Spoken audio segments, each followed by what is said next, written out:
Урматтуу бүгүнкү ушул аксы окуясын эскерип аткан иш-чарага келип катышып аткан жердештерибиз, мекендештерибиз, биринчиден баарыңарга ушул оор убакытта келип коркпостон өзүңөрдүн көз карашыңарды айтып, өзүңөрдүн позицияңарды көргүзүү бул аябаганда чоң эрдик деп эсептейм. Бул аябаганда маанилүү.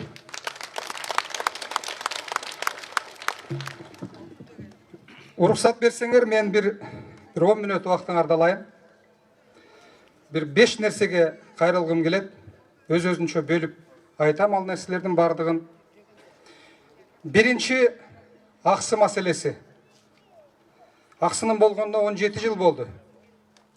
Бул биздин тарыхыбыздагы аябагандай кара, биздин келечегибизге аябагандай чоң басым жасаган жана биздин мамлекетибизди, биздин элибизди тарыхыбызда bir чоң окуя болгон. Ушул окуя аркылуу биз дайыма bir сабак алгыза турган окуялардын бири болуп эсептелет.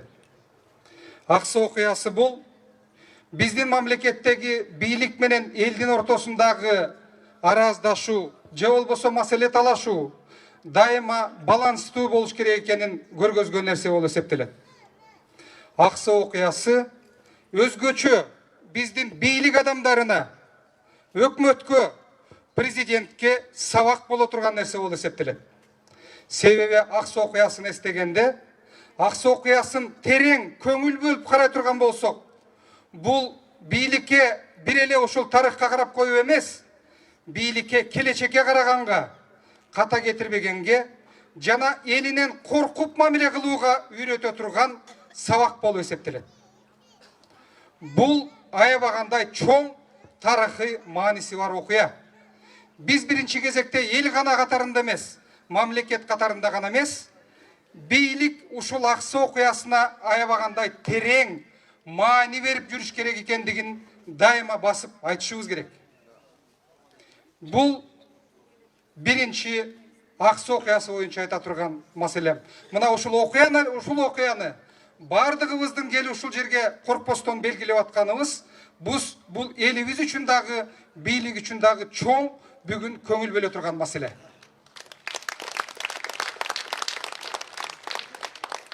Экинчи маселе. Үй бүлөлүк кландык башкарууга каршыбыз деп бул жерде жазылып турат. Мен дагы бул маселеге басым жасап айтып кетким келет. Тилекке каршы Кыргызстанда бүгүнкү күндө үй бүлөлүк башкаруу, трайбалисттик башкаруу, кландык башкаруу жана тууганчылык менен башкаруу коркунучу кайрадан пайда болду.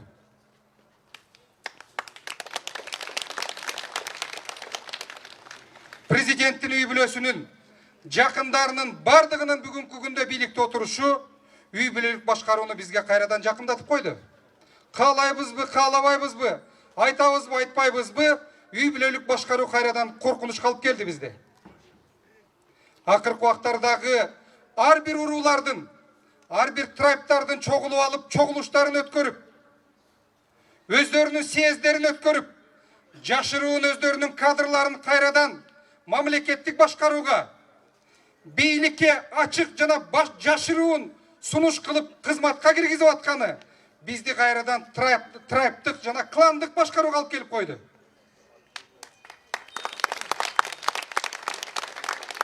Акыркы убактарда ошол трайбтардын туугандарынын, мүчөлөрүнүн маанилүү мамлекеттик кызматтарга келип атышы мүмкүн жөнөкөй эл байкабайт аны.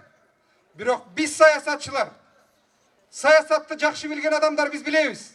Ошол тууганчылдар, трайбтар жана кландар кайсы жерге кызматка коюп атат дегенде биз бардыгын байкап көрүп турабыз.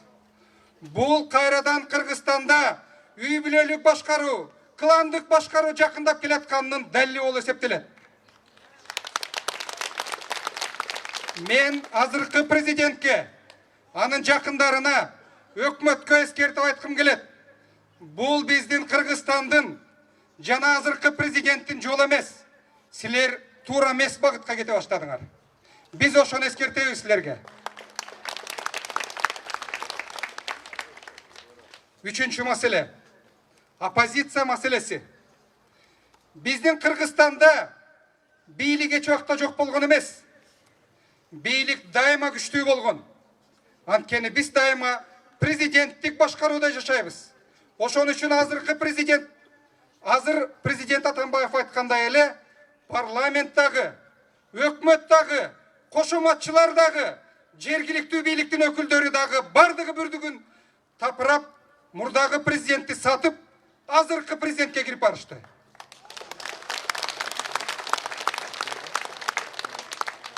Бул ал саясатчыларга, өкмөттүн мүчөлөрүнө, парламенттин мүчөлөрүнө кадыр бар авторитет алып келбейт. Бул алар үчүн аябагандай уят нерсе болуп эсептелет. Эмне үчүн мен бул жерде оппозицияга басып айтып атам? Кыргыз мамлекети, кыргыз коому, мен азыр айтып кеттим, бийликке эч убакта кемчил болгон эмес. Кыргыз коому дайыма оппозицияга кемчил болгон. Кыргыз коомунда оппозициялык маанайдагы коом, оппозициялык маанайдагы саясатчылар, граждандык коом жана массалык маалымат каражаттары жетишкен эмес. Ошон үчүн азыркы президент дагы, мурдадагы бийликтер үстөмдүк кылып кетишкен. Мына ушул бүгүнкү күндө биздин көптөгөн саясатчылардын, топтордун, партиялардын, коомдун бөлүгүнүн мен оппозиция болушун чакырар элем. Анткени жакшы коомдо, жакшы мамлекетте оппозициянын саны көп болот. Бийлик оппозициядан гана коркот.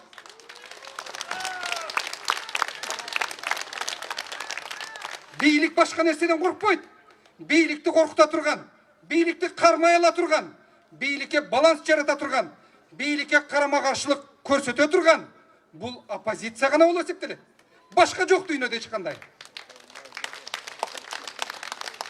Ошондуктан Атамбаев башында турган, мурдагы президент болсо дагы, саясаттан кетсин деп талап кылып аткандар болсо дагы, мен бүгүнкү күндө социал-демократтардын Атамбаев башында турган оппозицияга өттүк дешин толугу менен колдойм жана туура деп эсептейм.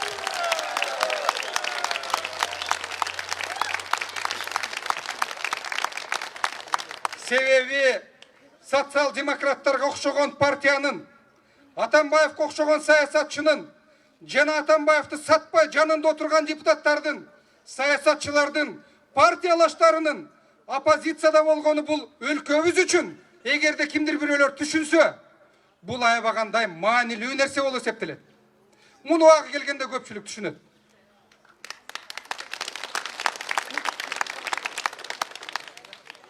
Төртүнчү маселе. Социал-демократтар партиясы тарыхындагы оор заманды башынан кечирип атасыңар. Мен бардыгыңарды бүгүнкү күндө ушул жерге келген түшүнөм.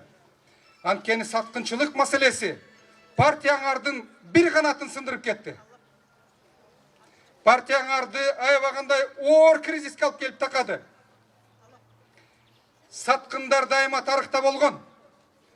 Азыркы күндөгү партияларыңардын ичиндеги депутаттардын, мурдагы өкмөт мүчөлөрүнүн сатып кеткени бул бир жагынан оор болсо, экинчи жагынан силер үчүн аябагандай чоң эшик ачып атат.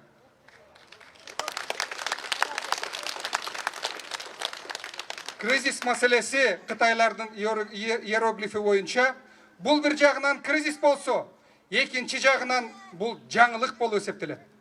Социал-демократтардын жаңы жолго түшкөнгө, өзгөргөнгө, жаңы мүчөлөрдү алганга, өзгөчө жаңы жаш саясатчыларга басым жасаганга жаңы мүмкүнчүлүктөрүңөр пайда болду.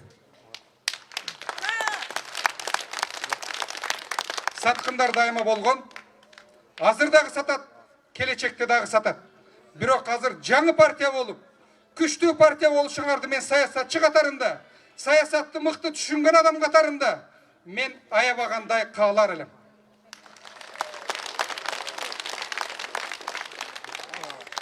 Партияңарды саткандарды, Атамбаевти саткандарды мен түшүнбөйм.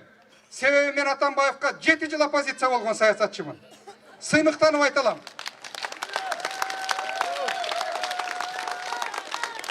Бирок мен президент Атамбаевка саясатчы болгом.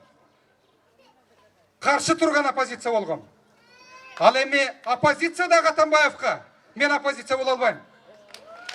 Менин маданиятым саясатчымын дегендер, оппозициямын дегендер, мамлекеттин келечеги үчүн күрөшөбүз дегендер Атамбаевка эмес бүгүнкү күндө. Кыйын болсоңор, Сооронбай Жээнбековго оппозиция болгула.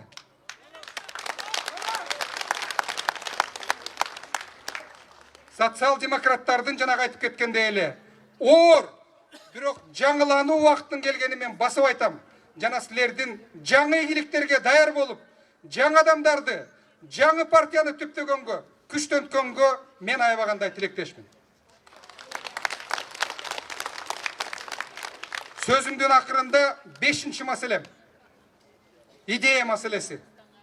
Саясатчылар биз бир гана каршы туруу эмес, бийликтин жаман жагын гана айтуу эмес, саясатчылар дайыма коом үчүн, мамлекет үчүн жакшы идеяларды жылдырат. Мен саясатчы катарында 20 жылдан бери идеяларды жылдырган көз карашымды ушул жерде айтпай кетсем туура эмес болуп калат. Менин көз карашым 20 жылдан бери ушуну айтып келатам. Бүгүн дагы айтам. Мен ойлойм, бүгүн социал-демократтар ушул маселени толугу менен колдойт болуш керек деп. Себеби социал-демократтардын программаларынан дагы, президент Атамбаевдин кетер убагындагы сөздөрүнөн дагы ушул сөздөрдү көп угуп калгам. Биринчи маселе, президент Атамбаев кетеринде биз Кыргызстанды парламенттик жолго салабыз деди. Же жаңылышамбы? Биз Кыргызстанды президент башкарган эмес, премьер-министр башкарган. Бирок премьер-министр парламентке, коомго толугу менен баш ийген, отчеттуу болгон мамлекеттик башкаруу жолун өтүшүбүз керек. Макулсуңарбы? Бул президентти келечекте жакынкы жылдарда эл эмес, парламент шайлай турган жолду тандайлы. Бул биздин келечегибиз болуп эсептелет. Экинчи мен айтып жүргөн идеяны акыркы убактарда президент Атамбаевдагы, социал-демократтар дагы көп айта баштадыңар. Биз адилеттүү сот түзүшүбүз керек. Бүгүнкү соттор президенттин көзүн караган, парламенттеги президентке кошомат кылган депутаттардын көзүн караган сот, бул адилеттүү сот боло албайт эч убакта. Адилеттүү сот президентке, парламентке баш ийбеши керек. Алар эгемендүү болушу керек. Үчүнчү маселе, биз шаар мэрлерин, губернаторларды, айыл өкмөттөрүнүн башчыларын эл шайлай турган кылалы. Элдик губернаторлар, элдик мэрлер жана элдик айыл өкмөт башчылары болсун. Төртүнчү маселе, мен негизги гана маселелерди айттым, баарын чечпелеген жокмун.